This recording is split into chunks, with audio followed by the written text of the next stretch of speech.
नारायण प्रभु।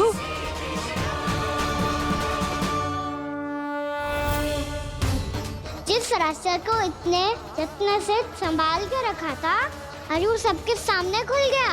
और तो और मेरा भेद मैया को भी पता चल गया बाबा। सब कहते रहे पर मैंने एक न मानी। सबने कही थी कि आप भगवान हैं, पर मैं मूर्ख आपको पहचान ही ना पाई।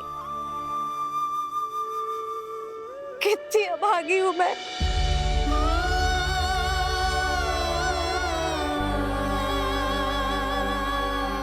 जिस मुंह से मुझे आपकी महिमा गानी चाहिए थी, उसी मुंह से मैंने आपको डांटा है।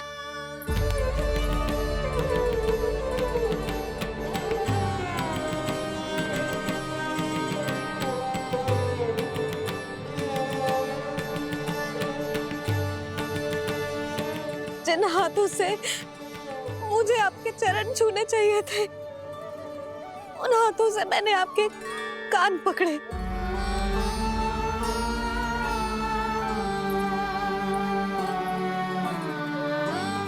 मुझे तो आपकी सेवा करनी चाहिए थी प्रभु, और मैंने आपको दंड दियो, आपको घर से बांध दियो।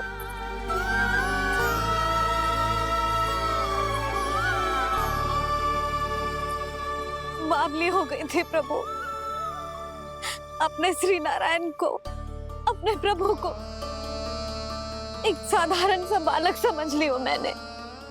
मैं आपके लिए भगवान नहीं हूँ मैया, साधारण बालक ही हूँ, बस आपका लल्ला। बुद्धि भ्रष्ट हो गई थी, भूल पर भूल करती चली गई। आज भी आपके पीछे पीछे छड़ी लेकर दौड़ी चली आई।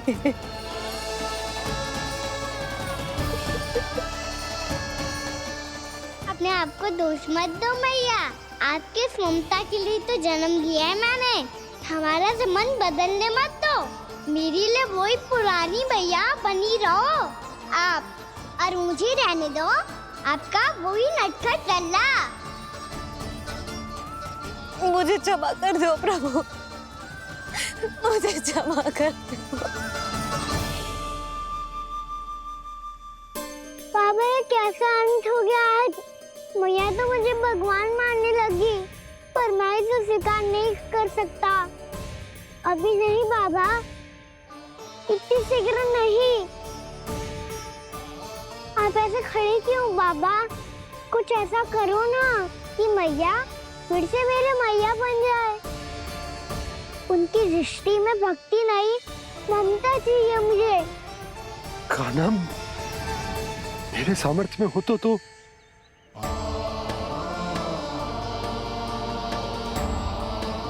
दाऊ, आप तो बड़े भाई हो, अपने छोटे भाई की सहायता करो ना, जिससे मैया सब कुछ भूल जाए।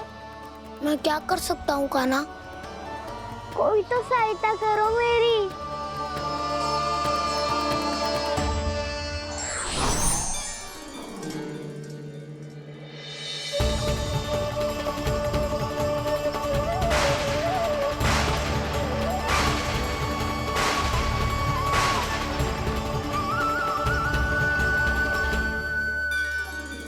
अपने आप को संभालिए प्रभु।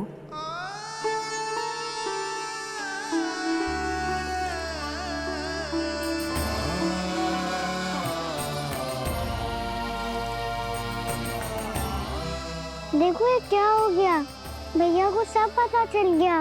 अभी तो मुझे मैया की ममता का शौक पूरी तरह मिला ही नहीं था। योग माया,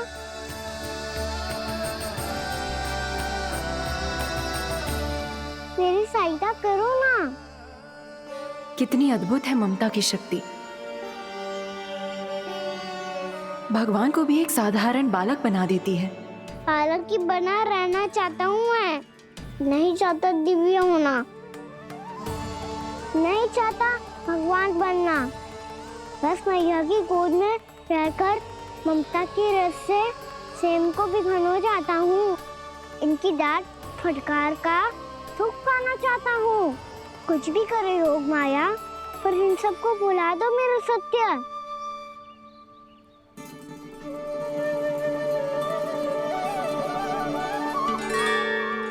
पर इन्हें तो मोक्ष का वरदान मिल गया है प्रभु,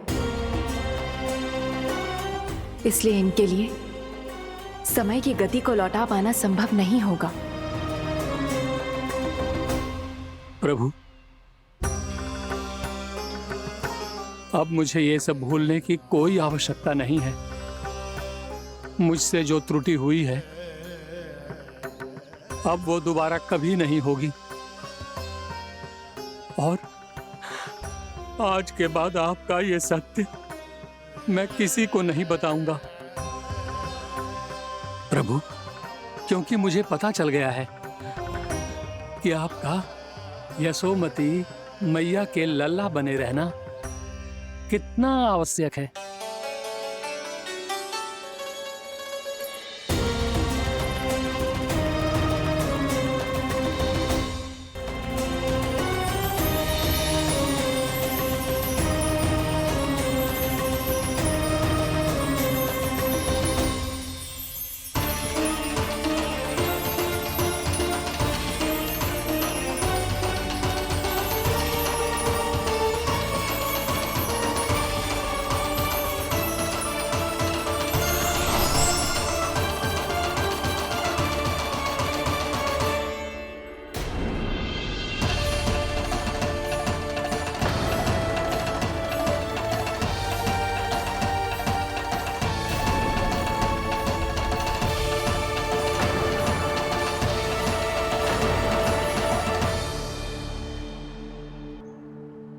मैया आपकी छड़ी।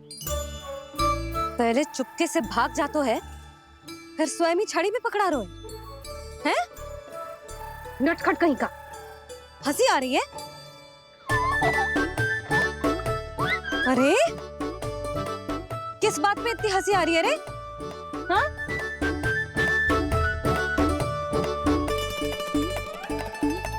आपकी लीला अद्भुत है प्रभु, और अद्भुत है आपका मैया के प्रति प्रेम।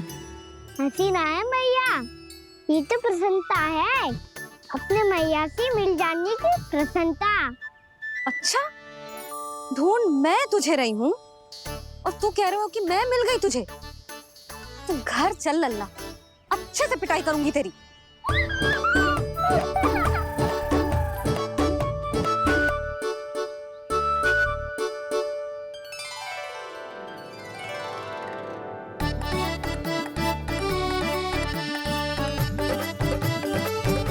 पिटाई से गाल लाल होंगे ना तेरे, तब हंसी बंद होगी तेरी।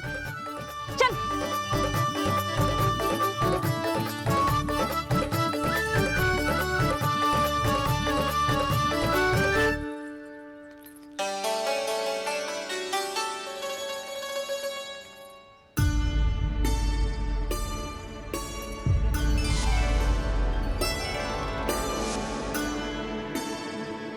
लगता है भैया की और चतन स्मृति वापस आ रही है।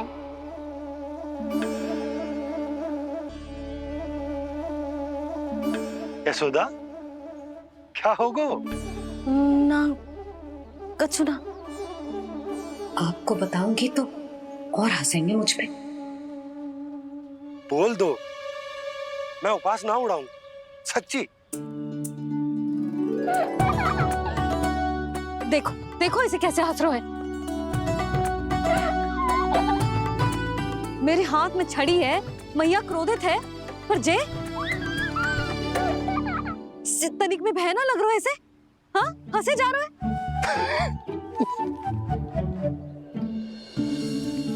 दोनों बाबा लल्ला एक जैसे हो। चल तू, चल चल। दाऊ, आप तो बड़े भाई हो, अपने छोटे भाई की सहायता करो ना, जिससे मैया सब कुछ भूल जाए। सुबल, तू कछु खा क्यों ना रहो है? व्रत ही करना था तो बलराम के जैसे कल कर ले। तो कल तो एकादशी भी थी। कान्हा के बिना कछु करने का मेरा मन ही ना कर। तो बात तो सच्ची है, उसके बिना गोचरण भी ऐसा लगता है जैसे कितना भारी कार्य है, व्यवस्था में करना पड़ता है। सही कह रहे हो तुम दोनों। मैं तो गोपालक भी इसलिए बना था ताकि कान्हा के संग खेलने को मिल जाए। बलराम तो हमारा सगा काम और मुख्य अधिक है।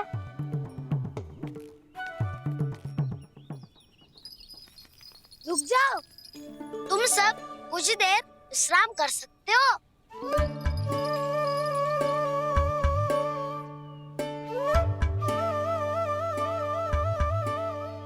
तू बोल। ना मैं ना बोलूंगा, तुम दोनों ही बोलो। और तुम सबका सखा पहले हूँ और टोली का मुखिया बाद में, इसलिए घबराने की आवश्यकता नहीं है। जो भी बात है बिना हिचक बता सकते हो मुझे। तो फिर कुछ ऐसा करो ना कि कान्हा फिर से हमारे साथ गोचारण करने के लिए आने लगे।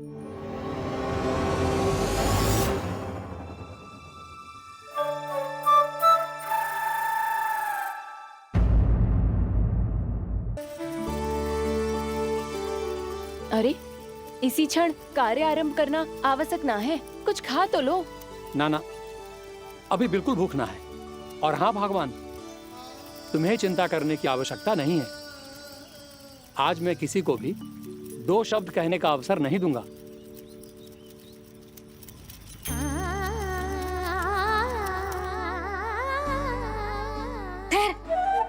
मैं तेरे लिए मट्ठा लेके आती हूँ। व्रत के बाद पीने से पेट ठंडा रहता है। रुक।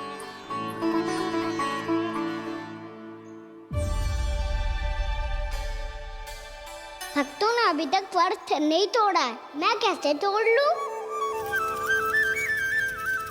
भूख कहाँ से होगी? श्री हरि नाम से पेट तो भर लेते हो। श्री हरि श्री हरि श्री हरि।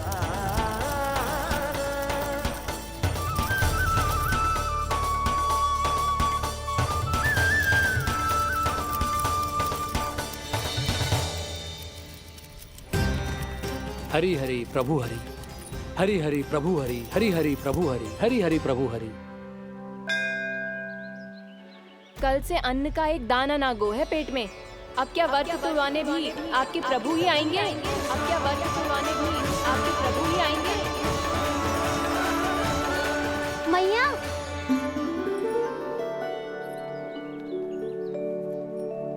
मैया पहले व्रत तोड़ के कछु खा तो लो। अभी ना, लौट के आने के बाद। हाँ,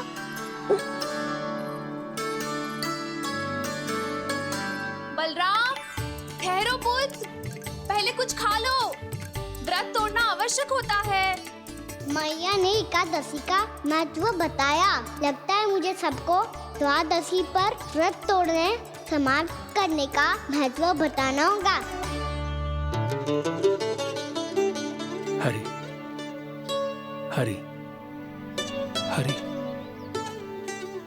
हरि हरि, मेरे हरि।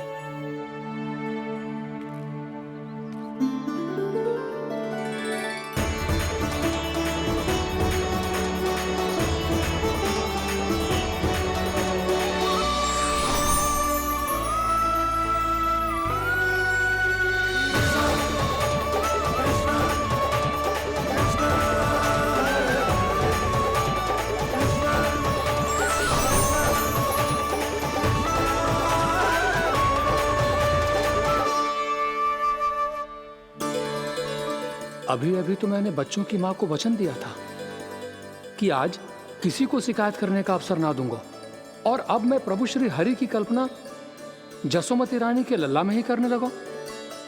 ना, ये ठीक ना है।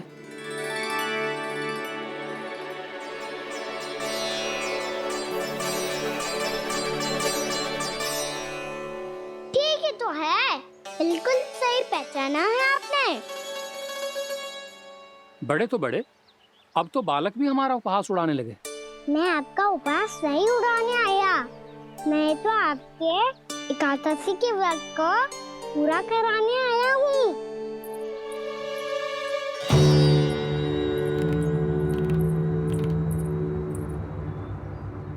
कान्हा,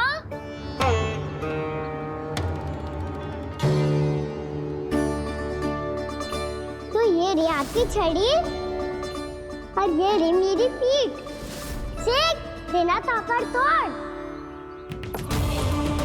आज तो इसकी पीठ सेक के रहूंगी मैं।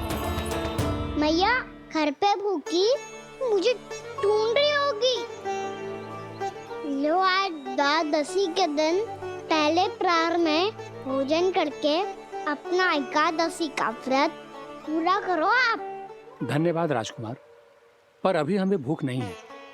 बहुत सारा काम पड़ा है और अभी थोड़ी ही देर में शंकरी बहन भी अपनी मटकी लेने आती होंगी।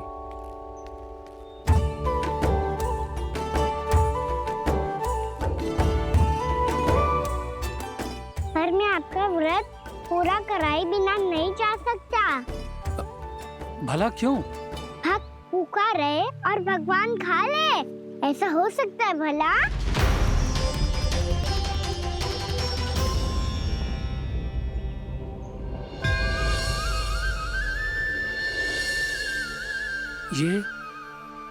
ये कैसा भ्रम हो रहा है मुझे लगता है अपना काम करना चाहिए। द्वादशी के पहले प्रहर में व्रत पूरा करना बहुत आवश्यक होता है। ना तो एकादशी का व्रत भी पूरा ना मानो जातो। इतनी सारी ज्ञान की बातें तुम्हें कैसे पता है लल्ला?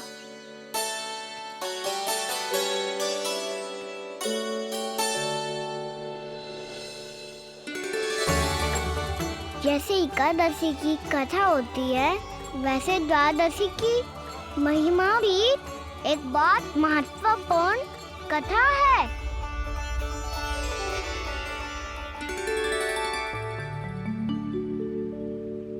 कैसी कथा? बिल्कुल सही समय पे आई हो आप, क्योंकि आपको ये कथा आपको अवश्य सुननी चाहिए।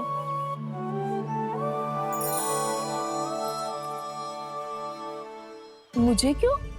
पहले सुन तो लिया, फिर स्वयं ही पता चल जाएगा। बहुत समय पहले एक राजा हुआ करते थे, राजा अम्बरीश। भगवान श्री हरि के बहुत बड़े भक्त थे। ओम नमो नारायणाय। ओम नमो नारायणाय।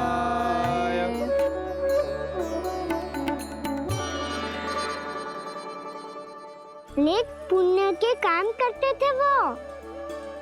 अपनी पत्नी के साथ हरि का नाम जपते रहते थे।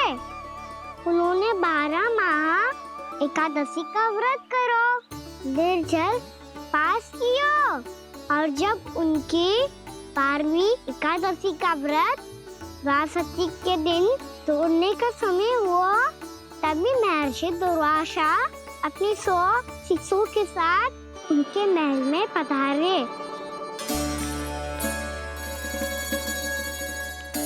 प्रणाम स्वीकार करें महर्षि। आप जैसे महान ऋषि मेरे राज्यसभा में आए, वो भी ऐसे अवसर पर जब मैं और मेरी पत्नी निरंतर 12 एकादशियों के बाद अंतिम एकादशी का व्रत तोड़ेंगे। इससे बड़े सौभाग्य की क्या बात हो सकती है हमारे लिए? आज आपके साथ साथ मेरा और मेरे शिष्यों का एकादशी व्रत भी पूरा होगा। संभव है प्रभु की इच्छा यही हो कि हम सब अपना व्रत एक साथ तोड़ें। ये तो अत्यधिक प्रसन्नता की बात है महर्षि। तो फिर ठीक है, हम सब यात्रा से थके हैं। व्रत तोड़ने से पहले हम स्नान करना चाहते हैं। जैसी आपकी इच्छा महर्षि। जब तक आप लोग लौटेंगे तब तक आपके सारे प्रबंध यहाँ हो चुके होंगे।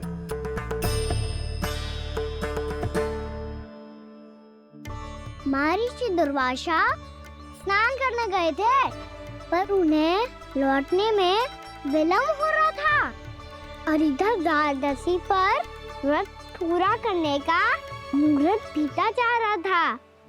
महाराज अम्बरीश बड़ी विरगता के साथ महर्षि दुर्वासा के लौटने की प्रतीक्षा कर रहे थे।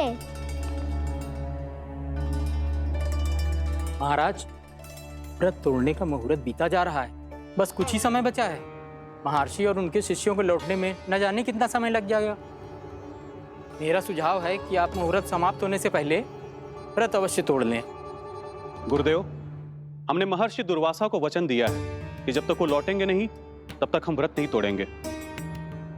इसीलिए मैं उनके लौटने के बाद ही भोजन ग्रहण करूंगा। पर महाराज, मुहूर्त यदि बीत गया और समय रहते हुए नहीं आए तो महाराज आपका व्रत पूरा नहीं होगा। महाराज आपको उसका फल नहीं मिलेगा। महाराज 12 एकादशियों का व्रत व्यर्थ चला जाएगा। किंतु गुरुदेव, यदि मैंने भोजन कर लिया तो ये तो अतिथियों का अपमान होगा। आप उचित कह रहे हैं महाराज। भोजन के लिए उनकी प्रतीक्षा अवश्य कीजिए महाराज। पर मुहूर्त रहते हुए एक तुलसी का पत्ता और जल ग्रहण कर लीजिए। इससे आपका व्रत भी पूरा हो जाएगा और अतिथि का मान भी रह जाएगा। आपका सुझाव अच्छा है गुरुदेव।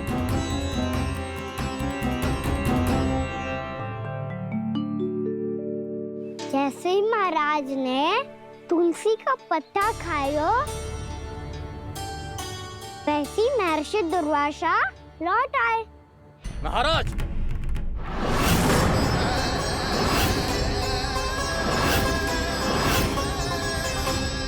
महाराज को उपास तोड़ते देखते बहुत क्रोधित हो गए।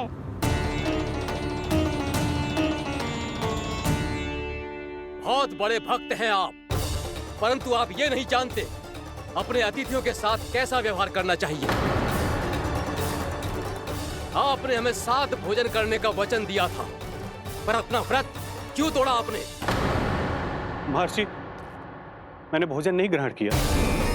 कहीं मुहूर्त न निकल जाए इस कारण मैंने एक तुलसी का पत्ता ग्रहण कर लिया। 56 भोग खाया हो या एक पत्ता, अपना व्रत तोड़कर अतिथियों का अपमान किया है, मेरा अपमान किया है। अब आपको दंड भोगना होगा ताकि आप सीख पाएं कि अतिथियों के साथ कैसा व्यवहार होना चाहिए। महर्षि, आप जो भी दंड मुझे देंगे मुझे स्वीकार है, किंतु आप क्रोधित मत होइए। क्रोध का कारण आपने दिया है महाराज। एक महर्षि का अपमान करके राक्षसी प्रवृत्ति का परिचय दिया है आपने। इसीलिए अब एक राक्षसी आपको दंड देगी।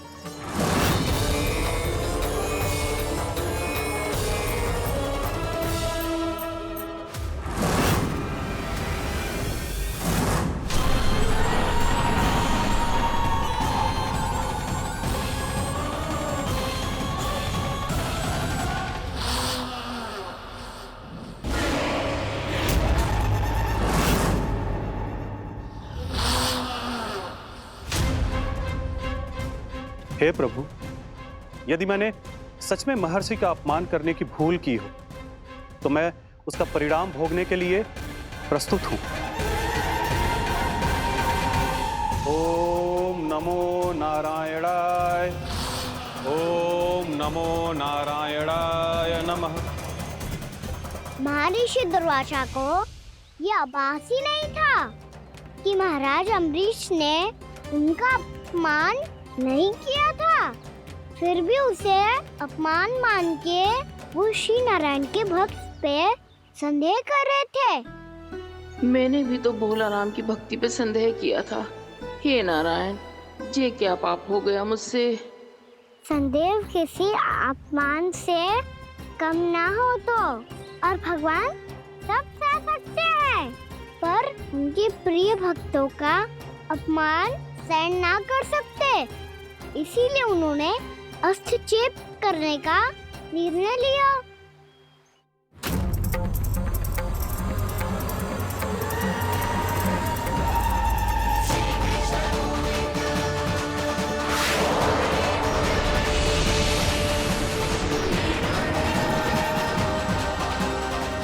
ओम नमो नारायणाय।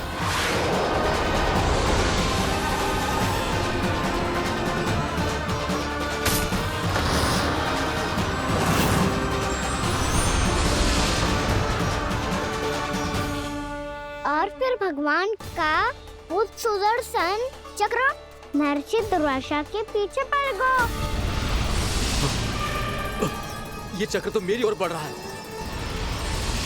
ओम नमो नारायणाय। ये कैसे संभव हो सकता है? कोई रोको इसे, कोई रोको इसे।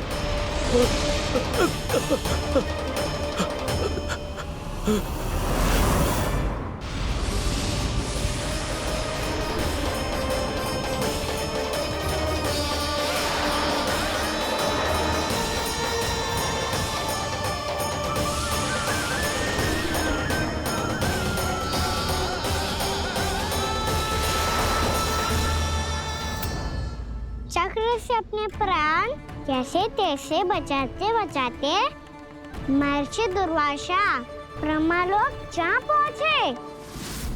ब्रह्मदेव, रक्षा कीजिए ब्रह्मदेव, सहायता कीजिए, मुझे बचाइए ब्रह्मदेव, रक्षा कीजिए। ये सुदर्शन चक्र मेरे प्राणों के पीछे पड़ गया है, मुझे बचाइए ब्रह्मदेव, मुझे बचाइए। महर्षि, मैं चाहकर भी आपकी सहायता नहीं कर सकता। ऐसी स्थिति में यदि कोई कुछ कर सकते हैं तो वो है सुदर्शन चक्र के स्वामी विष्णु, क्योंकि सृष्टि में केवल वही है जो इसे नियंत्रित कर सकते हैं। वो ही इसे वापस लौटने का आदेश देकर आपके प्राणों पर छाए हुए संकट को दूर कर सकते हैं। किंतु हां, मैं सुदर्शन चक्र से इतना अवश्य कहूंगा कि जब तक आप विष्णु लोक में पहुंच नहीं जाते, वो आपको किसी भी प्रकार की हानि ना पहुंचाए। आपका बहुत बहुत धन्यवाद, आपकी सदा ही जय हो।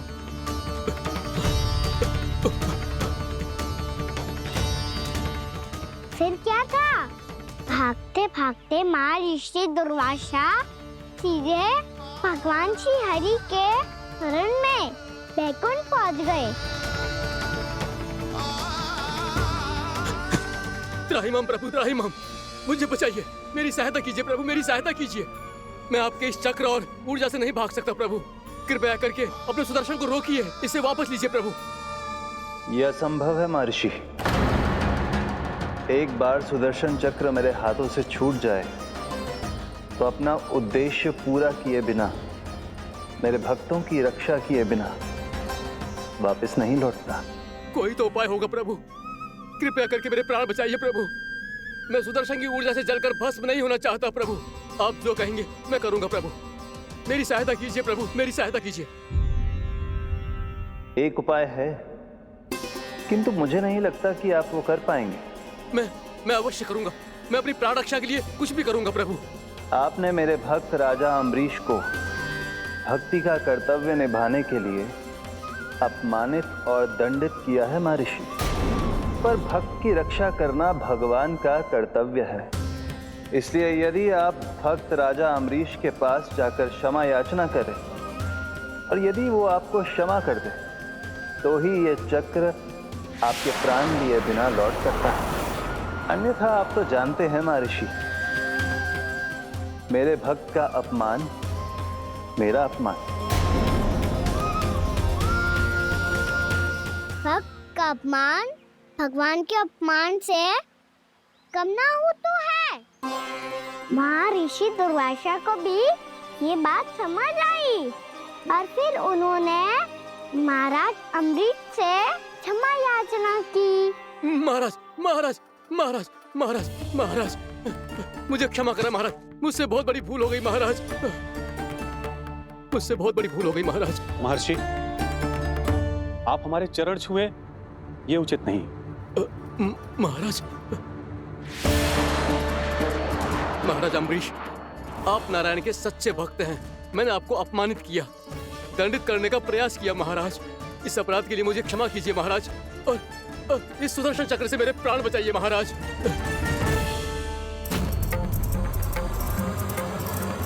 हे महान सुदर्शन, यदि महर्षि के लिए मेरे हृदय में अभी भी वही सम्मान और प्रेम हो जो इनके प्रथम आगमन पे था, तो कृपया आप अपने धाम वापस लौट जाइए।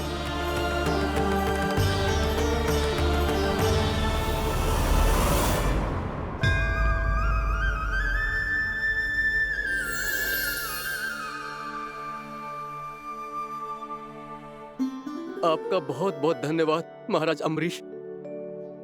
मैं आपको आशीर्वाद देता हूं कि आप देवराज इंद्र के समान शक्तिशाली हों।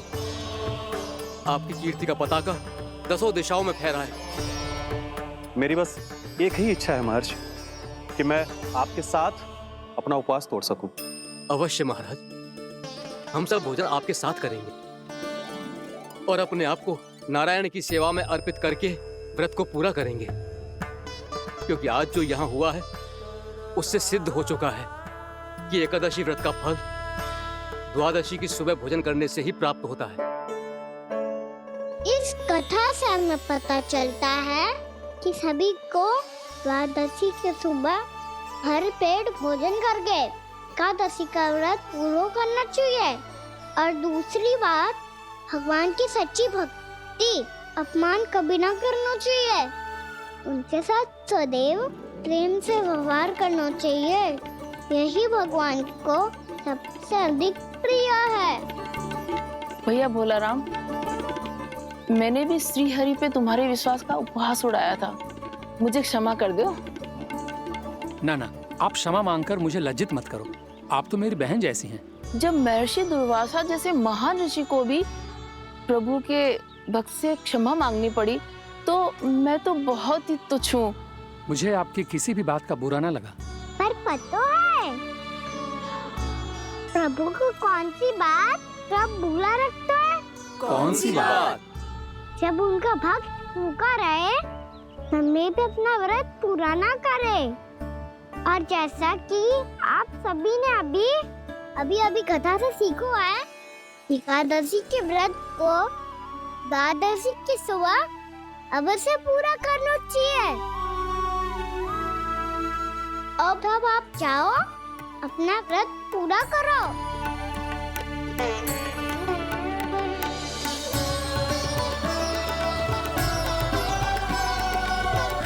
मैं आपके लिए जल लेके आती हूँ।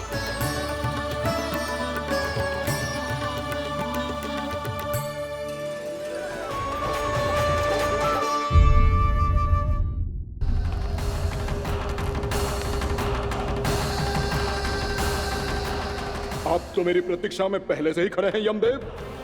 तब तो आपने मेरी चुनौती के बारे में भी सुना ही होगा। कहिए, क्या उत्तर है आपका? मेरा स्वागत करके अपना राज्य त्यागेंगे या मेरा सामना करके अपने प्राण? हे असुर श्रेष्ठ, मैं आपकी अधीनता स्वीकार करने के लिए तैयार हूं। बस एक विनती है मेरी। शर्त को विनती का नाम देकर पहलाना चाहते हो मुझे यमराज? असुर राज मूरा के सामने शर्त रख पाओ, इतना सामर्थ्य नहीं है तुम में। इसका आभास है मुझे असुरराज, पर मैं आपकी अधीनता स्वीकार करूं इससे पहले आपको स्वामी धर्म का पालन करना होगा। मेरे पुराने स्वामी के क्रोध से मेरी रक्षा करनी होगी आपको। कौन है तुम्हारा पुराना स्वामी? भगवान श्री नारायण। और छोटी माँ मुरासुर को तो श्री नारायण से भी रक्षा का वरदान प्राप्त था ना? यही तो श्री नारायण की लीला थी बलराम। पर वो राक्षस अपने दम में जे समझ ही ना पाओ कि वो क्या भूल करने जा रहा है, और पहुंच गो भगवान श्री नारायण को चुनौती देने के लिए।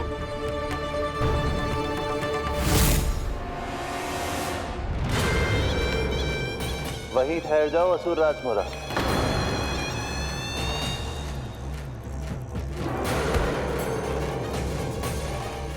यहाँ क्यों आए? आपको पराजित करने और ये वैकुंठ जीतने, ताकि मैं यमलोक का स्वामी बन सकूं। फिर आओ, युद्ध भूमि में मेरा सामना करो।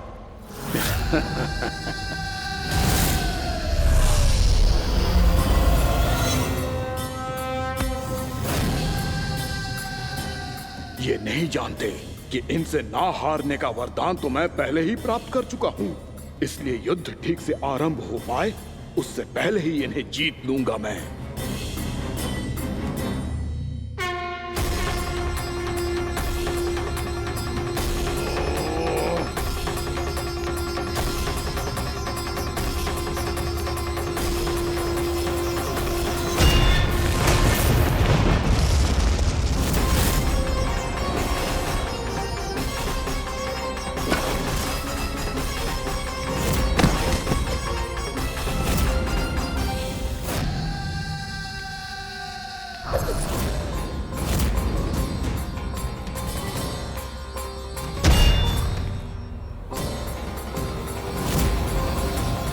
और इस प्रकार जे युद्ध वर्षों वर्षों तक चलता रहो।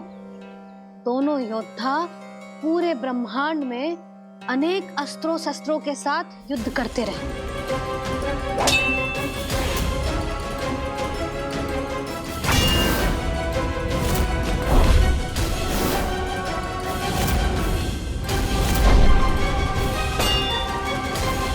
फिर क्या हुआ मैया?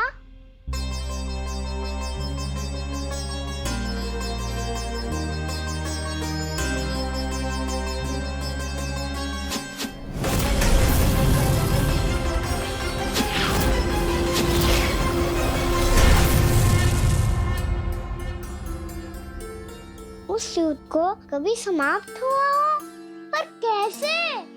शीघ्र ही वो राक्षस थक गौ लल्ला।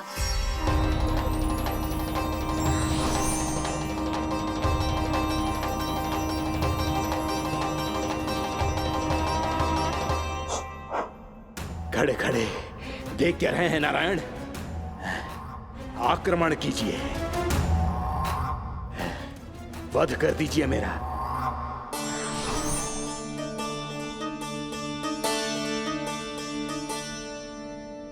मैं तुम्हारी वीरता से प्रभावित हूं, इसीलिए इतनी थकान की स्थिति में मैं तुम जैसे वीर पर आक्रमण नहीं करूंगा। जाओ विश्राम करो।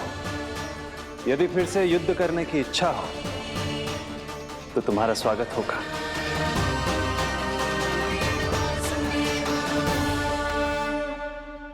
जे कह के श्री नारायण बद्रिका आश्रम चले गए और वहां हिमवत नाम की एक कंदरा में ध्यान लगा के बैठ गए। उधर वो राक्षस विश्राम करने लगो। अनेकों दिन बीत गए और अब वो राक्षस मूरा फिर से स्वस्थ होके बलवान हो गया था। उसने अपनी सारी शक्ति फिर से प्राप्त कर ली थी। श्री नारायण ने उस पर दया करी थी, पर वो फिर से श्री नारायण को छलने को तैयार होगा।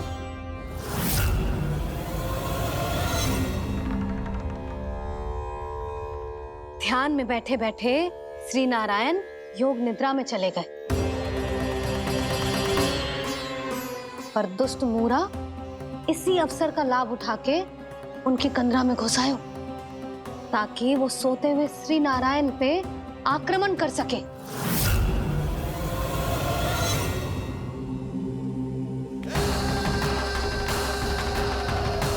आज इस लंबे युद्ध को जीतकर अपने इस अंतिम शत्रु का भी अंत कर दूंगा मैं।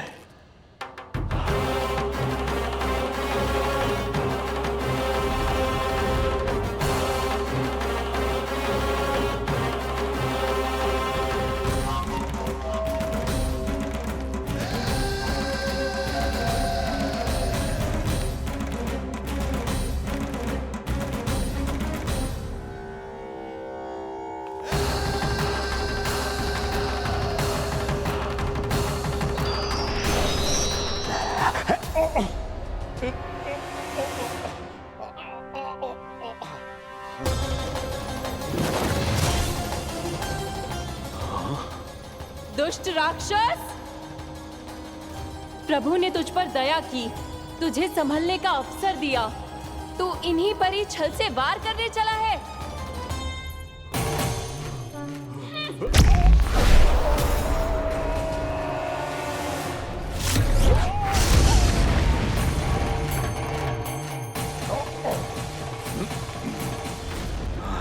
मैं अजय हूँ, मुझे कोई पराजित नहीं कर सकता। ब्रह्मा का वरदान है मुझे।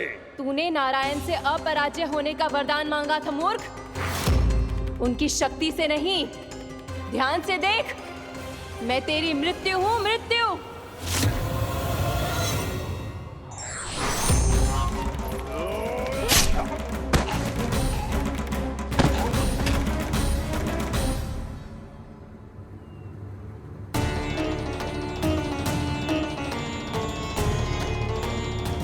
देवी कौन थी छोटी माँ? और कौन बलराम, वो ही तो थी देवी एकादशी।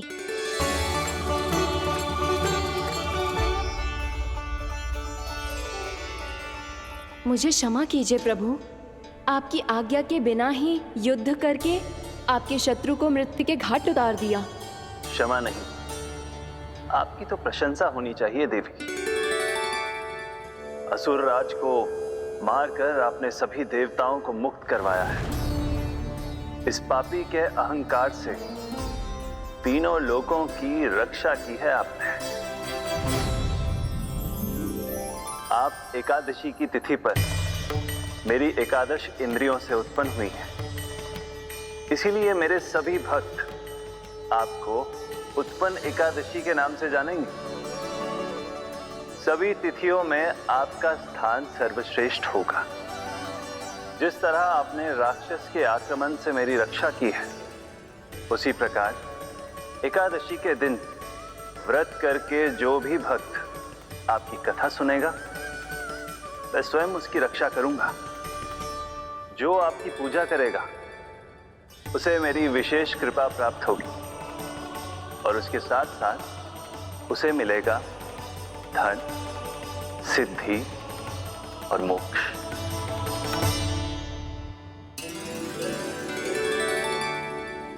इसीलिए आज के दिन व्रत रखने का बहुत अधिक महत्व होता है।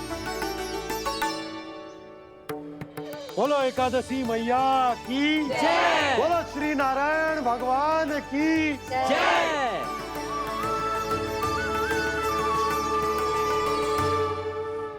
प्रभु की कृपा से एकादशी का महत्व भी पता चल गो और मेरा व्रत भी सफल होगा।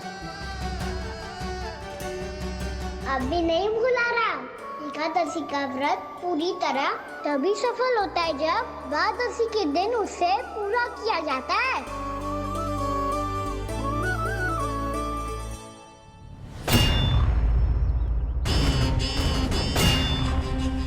आवश्यक है आपको यह आभास होना कि उस विष्णु अवतार को पराजित करने के लिए आपके साधारण योद्धाओं में वो सामर्थ्य नहीं है। वो विष्णु अवतार कुछ अधिक ही असाधारण है।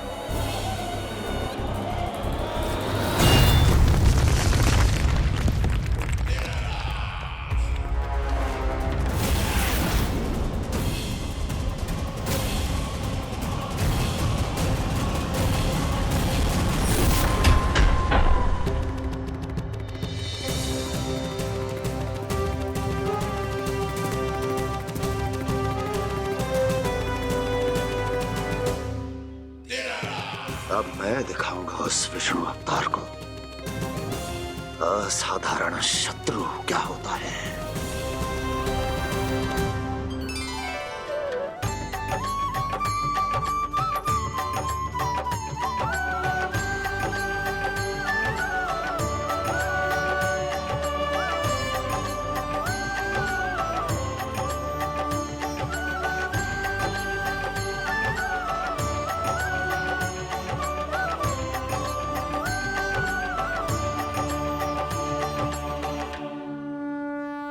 मामा अधीर हो रहे हैं, पर मैया ने मुझे अभी तक बाहर जाने की आज्ञा नहीं दी है। अभी उन्हें किसी और राक्षस को यहाँ भेजने से रोकने के लिए मुझे कुछ करना होगा।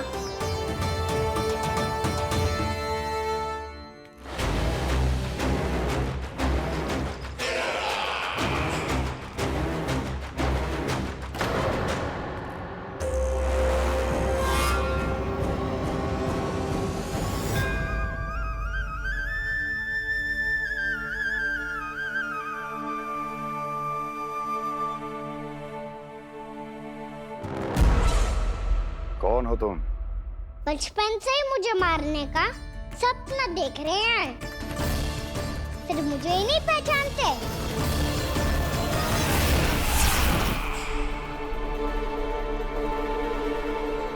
बचपन से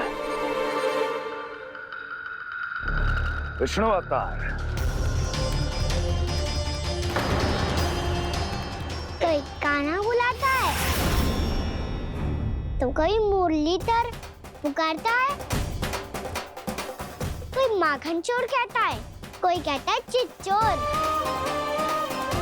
पर विष्णु अवतार इस नाम से तो बस आप ही मुझे बुलाते हो मामा जी।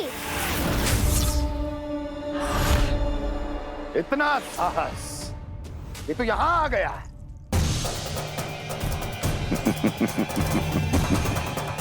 यहां आ तो गया तू विष्णु अवतार, किंतु यहां से जीवित नहीं जाएगा। तेरे शीश को तेरे धड़ से अलग कर दूंगा मैं।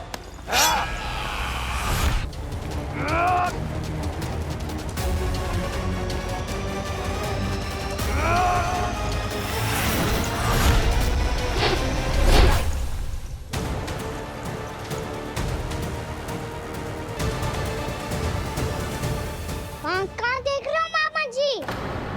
मैं तैयार हूँ।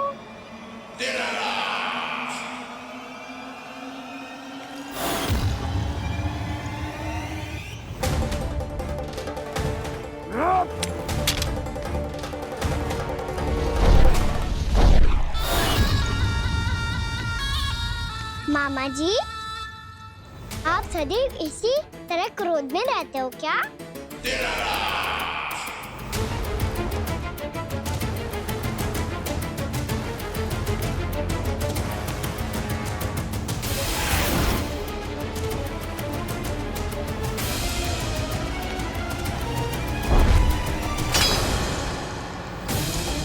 छोड़, छोड़ मेरी तलवार को।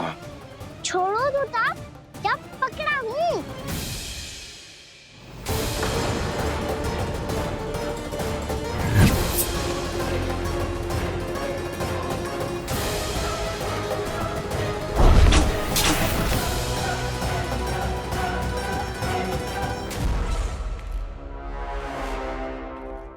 मामा जी,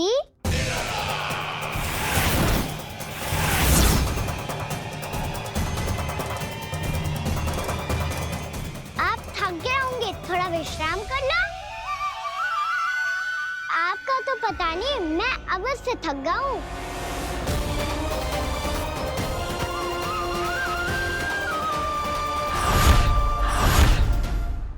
मेरे सिंहासन पर बैठने का तो साहस। अभी तो बस अभ्यास कर रहा था मामा जी। भविष्य में मुझे तो बैठना है यहाँ। आपने बल प्रयोग करके से अपने पिताजी से छीना था, मैं आपसे छीन लूंगा। जो छल और बल से लिया जाए वो अधिक समय तक टिकता नहीं है मामा जी।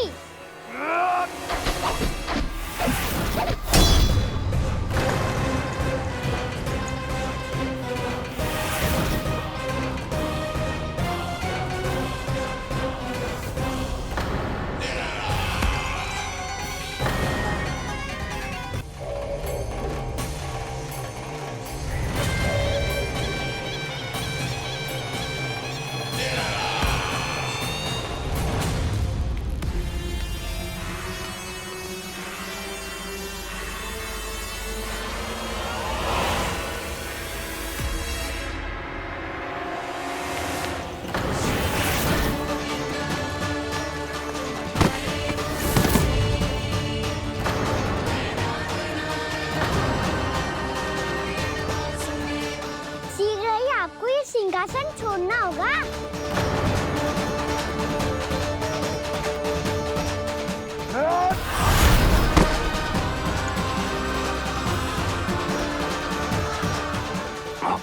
वो मेरा सिंहासन छीनना चाहता है। वो आ रहा है, वो आ रहा है। सैनिकों, दुर्जन, बंद कर दो सभी द्वार और झरोखे, सबके सब। इसकी हर संभावना पर इतना कड़ा पहरा बिठा दो कि ना तो कोई महल के भीतर आ सके, ना कोई बाहर जा सके। मुझे महल की चप्पे चप्पे की सूचना चाहिए। जाओ।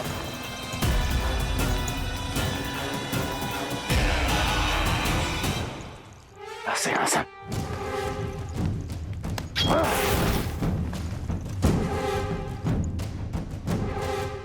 अब आ, दुष्ट मायावी, ए छलिया विष्णु अवतार, मैं कंस तेरी प्रतीक्षा कर रहा हूँ। देखता हूँ मेरे सिंहासन पर कैसे बैठता है तू।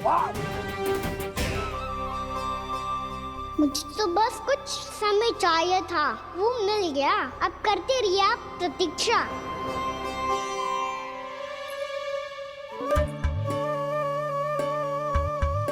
जी अपने आप से बातें क्यों कर रहे हो जी?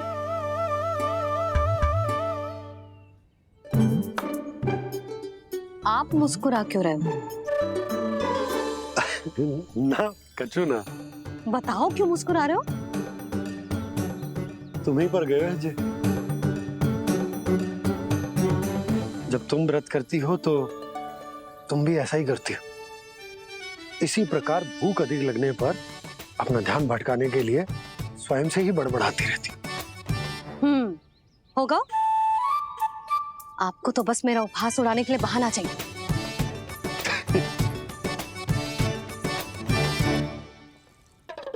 लल्ला, भूख लगी है? ना मैया, व्रत करे तो भूख कैसे लगेगी?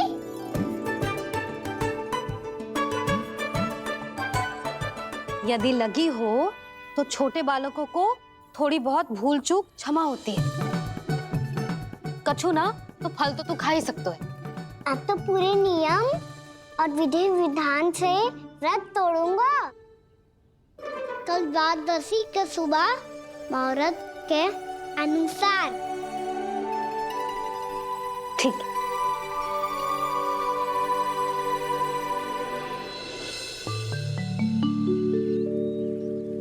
लल्ला, एकादशी समाप्त हो गई है, द्वादशी लग गई है। अब तू व्रत तोड़ सकते है। भोजन कर ले। ले।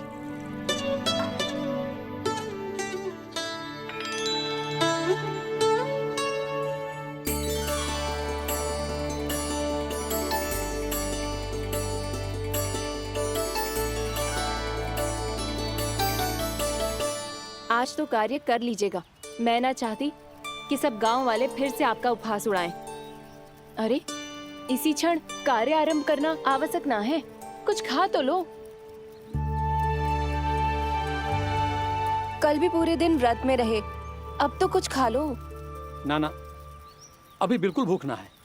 और हाँ भगवान, तुम्हें चिंता करने की आवश्यकता नहीं है।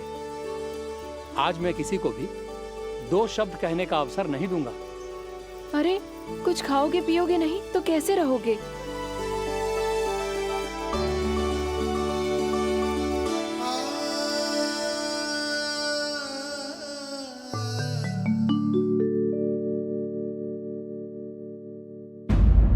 अरे, मैं भला असत्य क्यों बोलूंगा? अभी यही थे श्रीहरि। हाँ,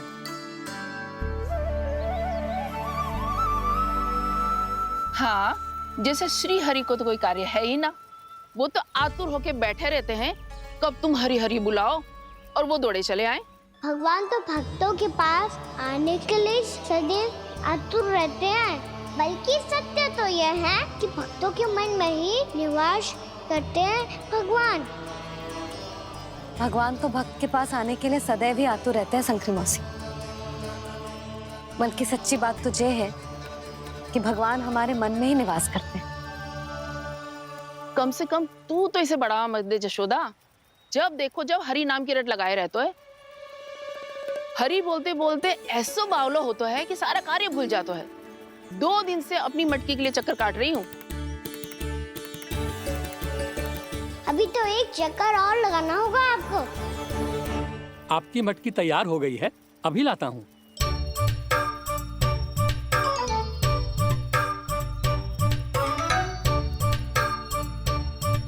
लो जी मटकी।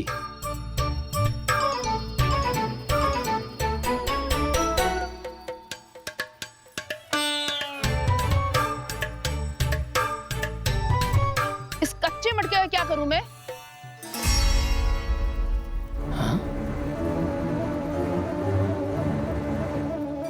पर इसे तो मैंने भट्टी में पकाया था। अब तू ही देख ले कितना ध्यान रहता है इस कार्य पे। और कह तो है कि श्री हरि आते हैं इससे मिलने। हाँ आते हैं और आगे भी आएंगे हमारे श्री हरि हमसे मिलने।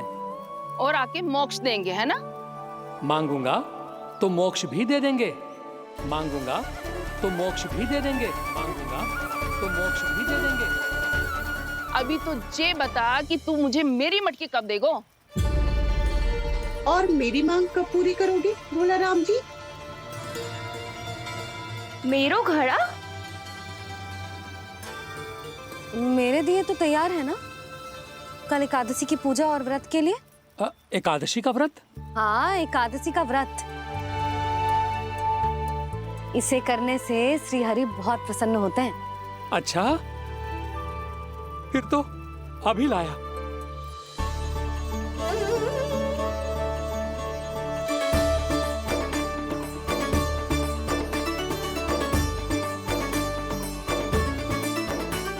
लो जी, आपके दिए।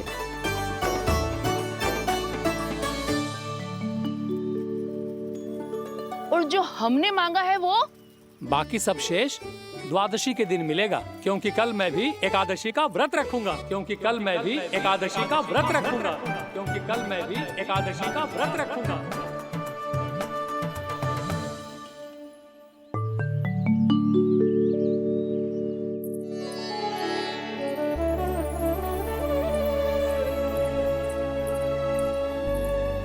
जानकी, फूलों का प्रबंध हुआ कि ना?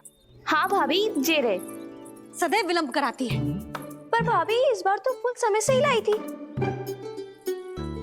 क्या हुआ जशोदा, अभी तो पूजा की तैयारी ना हुई? देखो ना मौसी, ये जानकी ना कुछ छूट ही जाता है इसके कारण। एकादशी की पूजा और व्रत आते ही जसोदा भाभी इतनी वग्र हो जाती है। ऐसो क्या होगा इस पूजा में?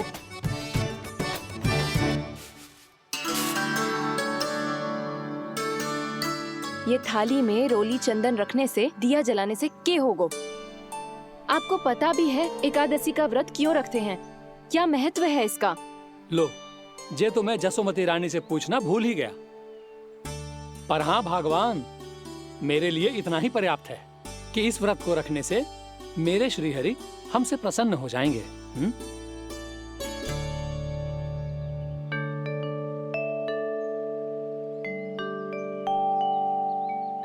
नारायण ही जाने ऐसे कैसे पूजा करते हैं जे श्री हरि की एक मूर्ति तक ना है इनके पास।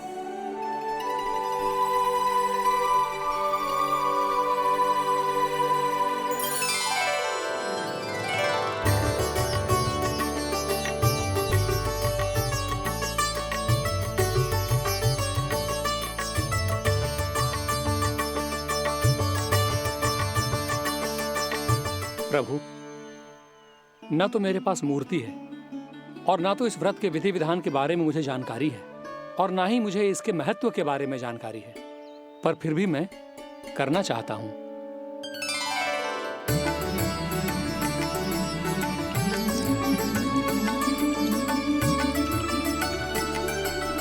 इसीलिए मैं दृढ़ संकल्प लेता हूं, पूरी निष्ठा के साथ, श्रद्धा के साथ और पूरी आस्था के साथ मैं इस व्रत को संपन्न करूंगा।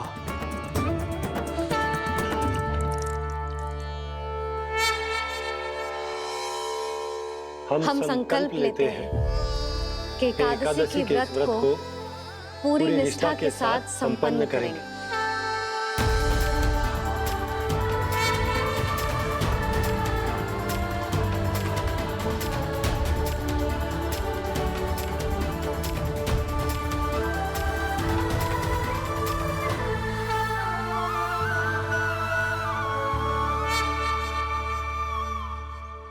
तुलसी जी के पत्ते तो हैं ही ना। श्री नारायण को तुलसी जी के पत्ते के बिना भोग ना चढ़तो है। जानकी, तुलसी के पत्ते कहाँ हैं? भाभी, मैं तो कब से यही पूछना चाह रही थी कि तुलसी के पत्ते लाऊं क्या, पर आप तो व्यस्त थी ना। तुझे कितनी बार समझाओ है ना, यदि तेरे कछु करने से किसी और की कोई हानि ना हो रही हो या किसी के अच्छे कार्य में सहायता हो रही हो तो मुझसे आज्ञा लेने की आवश्यकता ना है। समझ गई भाभी, आगे से जाना उनको। ले अभी लेकर आती हूँ।